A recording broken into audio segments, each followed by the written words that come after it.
Right, guys. So yeah, here we are.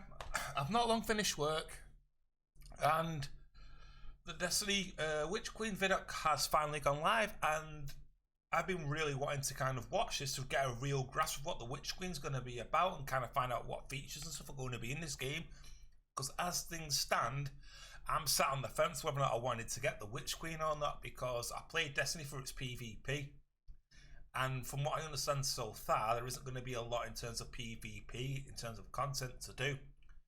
Weapon crafting is going to be interesting, but what I know if there's more than that. So yeah, we'll watch this now, take a look, and then yeah, I'll give you my reaction as we go along. So let's go. Peggy 16. I know what you're wondering. What is true and what is false? The Witch Queen is an unsettling mystery. Our biggest foe, Savathun, has our grandest tool, the light. It's paying off narrative threads that we planted way back in Destiny 1. I'm here to protect humanity. How do we stop this? The stakes in the universe are rising, and it's the greatest challenge that we've ever faced. We're shedding that dogma of light equals good, darkness equals bad. We're really entering the mists and trying to discern what's in front of us and what's lurking just underneath the surface. What is your truth now? There are a lot of bombshells in the Witch Queen narrative. And that's just scratching the surface of what we're going to get into this year.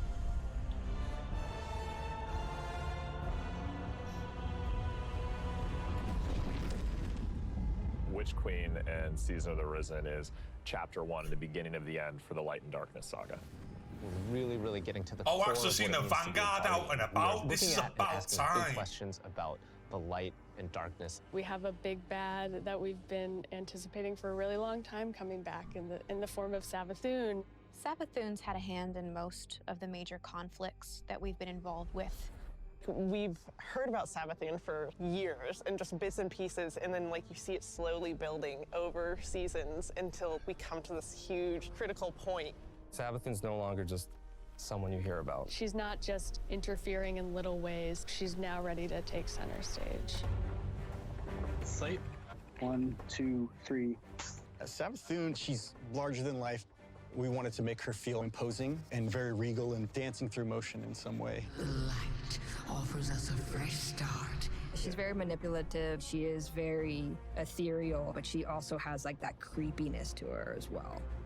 She promised she'd help us out with this pyramid ship problem that's coming our way. But the reality of the situation is Savathun is only on Savathun's side. Wow. We've outlived our purpose. When you ever see that in Destiny with every single tower NPC there in one room. She's lived among us. She has played us for fools. She knows us inside and out. And she's been a step ahead of us, like, the whole way. So how do you beat someone like that? It isn't too late. You can still be forgiven. Be careful. I'll hold you to it. In order to beat Savathun, you need to understand Savathun. That's a choice cutscene to play there, isn't it? Her throne world is a manifestation of Savathun's own personality, which is in Witch Queen going through a transformation through the light. She has these areas that she's kind of trying to shun and push away. For the old Hive areas, it's much more atmospheric, it's very dense, it's very claustrophobic, it's spooky. Then when you make your way into the Lucent Hive area, it's a lot more open and broad. It's definitely brighter, it's definitely more lively. We want people to look at it like an impressionist painting, something that's very pretty from far away, but as you get closer, it's not really what it seems. It's very unsettling. Oh God! You're looking at shapes, you're looking at these things within the world, and you're not entirely sure what they are, and you have to get close and you have to investigate. Oh, if the environment's going What's to really interact gonna be like that, exciting that's for going to be players is that amazing. they're going to get to play that part of psychic detective, trying to solve the many mysteries of the throne world. Witch Queen campaign, I think, is probably the most ambitious campaign we've made in a very long time. We're building the definitively Destiny campaign, so leaning into the journey you can find in exotic missions or the mechanics you might find in a dungeon. You have to kind of think your way through. You have to figure out, like, hey, what do I need to do next in order to get to the end of this? We've got Savathun, right? The Queen of Lies. So this campaign is full of surprises. Savathun has all these abilities, and you got to make sure that all of the abilities of the bosses would be something worthy of her. And as I kept thinking about this, you know, I felt like I was really becoming Savathun.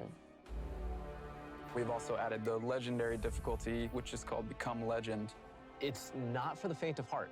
It's gonna be loaded with these moments that are gonna be frustrating, almost like teeth gnashing, but when you get through those encounters, you're gonna feel like really accomplished. Double rewards, yeah. As people who have worked on raids and dungeons before, being able to broaden that experience for any kind of player who comes in is really important. If the Witch Queen is the psychic, detective, fantasy, and journey, then Season of the Risen is that same detective throwing on their flak jacket and defending Earth from the Hive Guardians and the Lucent Hive and Savathun herself. When Savathun shows up on our doorstep with the in a light, very the similar way first to person Kate to there. lend us help is Keitel. You want us to hit them? I need us to hit them. She's got this light suppressing technology that the Cabal were using in Season of the Chosen, and now she's going to help us use that against the Lucent Hive. When you're working with Keitel, she has a different approach. It's not about asking questions, it's about getting in there and extracting. We don't really understand what happened when Savathun actually was able to take light. So the campaign in Season of the Risen in many ways is about that story. Guardians need to stop Savathun's advance beyond the throne world. And Savathun poses an existential threat to everyone because she basically has an undead army.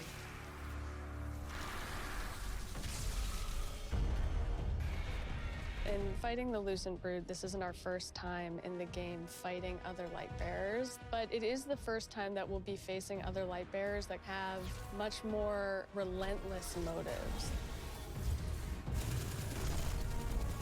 When you look at these Hive Guardians and when they do their abilities, you immediately make that connection like, oh, they are using my powers against me. As soon as we see the Knight pop its super and it has 2 shields, you immediately are like, oh yeah, I see that connection. And then it's like, and then you're like, it hits you with those things and then you're dead. And it's just an amazing experience. The Guardians themselves kind of feel like a fire team that you're fighting against. You got every class represented. The Acolyte, when that character casts, does very similar thing as the player, like the Arc Wizard. The sparks go out, it's ready to go. If you're not smart about it, if you're not paying attention, you are essentially going to have to play that fight over again. If you're successful in taking down one of these Hive units that are wielding the light, you actually have to go up and kill their ghosts.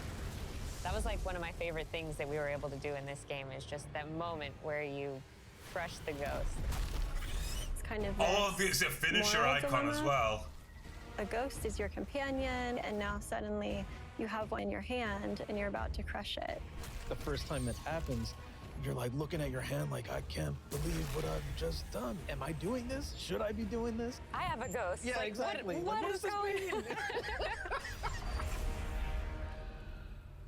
Savathun and her Lucent Brood are the most dangerous enemies we've faced so far. And so we're going to need better, more powerful weapons and tools to fight against that threat. We did a bunch of work early on looking at various different types of weapons we could add to the sandbox. We wanted to introduce a special weapon archetype that was effective more at a middle range, but also had these kind of additional roles associated with it. The glaive. The glaive is a projectile weapon, and it is a shield, and it's a melee weapon. We wanted to keep that experience in first person. It has an immediacy that you don't really get when you're using a sword because the camera is so much further back. I like this. Because this is also a projectile weapon with a slower moving projectile. The onus of skill on aiming these weapons is about leading and compensating for the speed of the projectile and anticipating that. If you're in a really difficult encounter and one of your teammates dies somewhere out in the open where you normally wouldn't be able to get to them, you can bring that shield up and actually get the revive and then fall back. Glaives originate with That's gonna be nuts in Savathun Trials. trying to steal an extremely powerful weapon for her own use, and players will use the weapon crafting recipes that they find throughout the campaign in order to reconstruct this incredibly powerful and incredibly ancient weapon. when you put together your glaive in the campaign, you just get a taste that that's what you want to do for the rest of the weapons that you get. Weapon crafting lets you target a specific role and go and build that, and you know how long it's going to take you to get there, and you get exactly the thing that you want. I really want to see what people do with it and like the feedback that we're gonna get and people sharing all of the things that they're doing with that new system. You're creating your Guardian, and you want to be able to shape your Guardian into what you want them to be. And this gives us a great opportunity to continue to do that. Oh, I like that. That's cool animation, This that. is a really big season for weapons in particular. We've got 8 brand new exotics. The Osteostriga exotic submachine gun. This is something which Guardians have made, but it's modeled after weapons of sorrow, like Thorn and Touch of Malice. Oh, it Fires is one of them? Swarms of tiny homing projectiles that land on a target and then explode in this poison burst.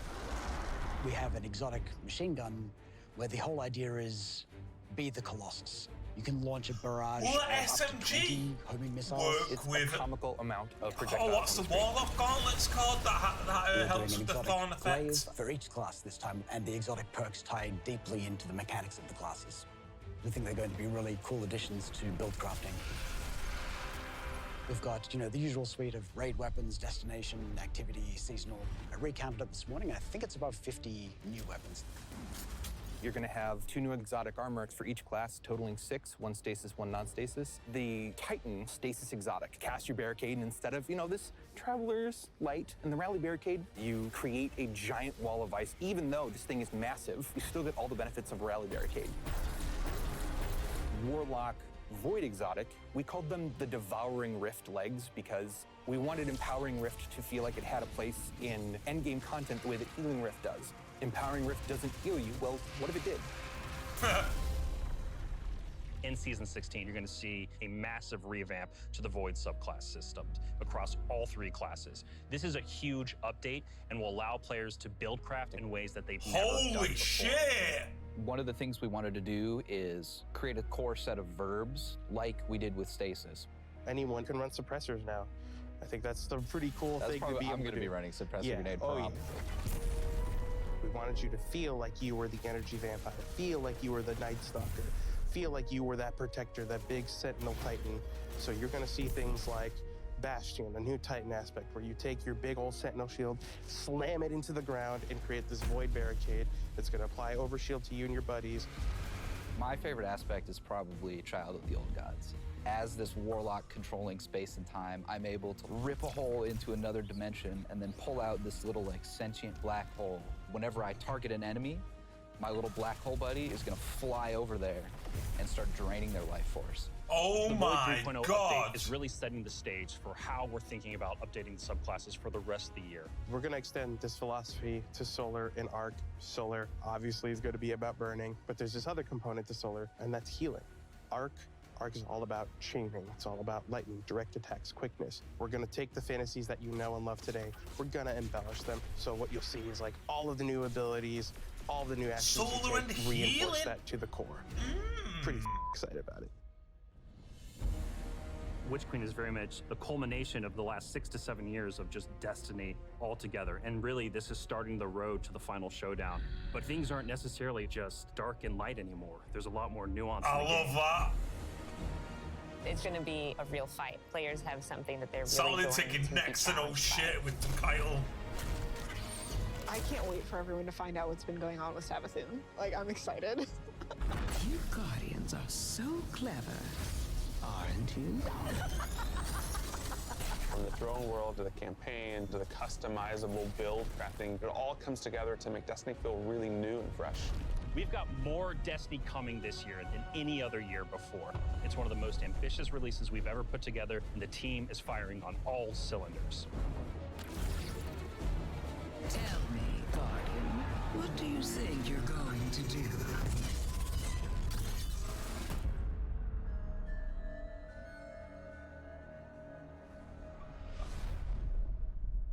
Okay, yeah. That's absolutely amazing.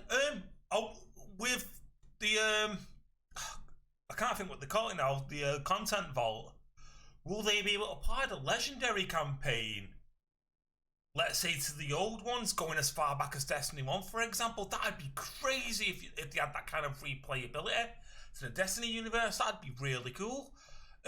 Yeah, seeing the entire, like, the Vanguard and every other NPC we've ever met, minus Cade, sadly, in the same room. Saladin is actually taking part in this campaign. I love that. With weapon crafting though, like, is it only going to apply to, let's say, the 50 weapons that are in the Witch Queen? So you won't be able to kind of like do it with the current sandbox and what weapons we have now? Because if so, are we looking at a sunsetting thing all over again? I don't know. But yeah, no, absolutely well impressed with that. Yeah, I like that they're giving us there's some replayable content there, like with the campaigns and things. That's really cool, and they're introducing things like raid mechanics and things like that, like during a campaign. So when an eventual raid comes out, players can go into the raid and obviously be familiar with what might be going on because it's all been present in the campaign. That'd be yeah. I'm well impressed with that. Yeah, I think we'll be picking up Witch Queen. I'm glad I've seen that and I've kind of held off, and rather than not kind of buy it straight away. But yeah, gives me a lot to think of. How I'm going to put my last word. How's my last word going to work now? It sucks that I still have to wait for Solar though, and I imagine that will come somewhat later. But yeah, there's my reaction, guys. Some initial thoughts right there. And I hope you enjoyed watching them, seeing what I've had to say and whatnot. If you're not already, please consider subscribing using the button below. I'm also on Twitch as well, where you can find me at twitch.tv/thread_viper. I'm on Twitter too, and all my links to all my socials will be down below. I write my own blog, which I'm trying to do weekly and things like that. I'd greatly appreciate it, and I shall see you in the next video. Bye for now.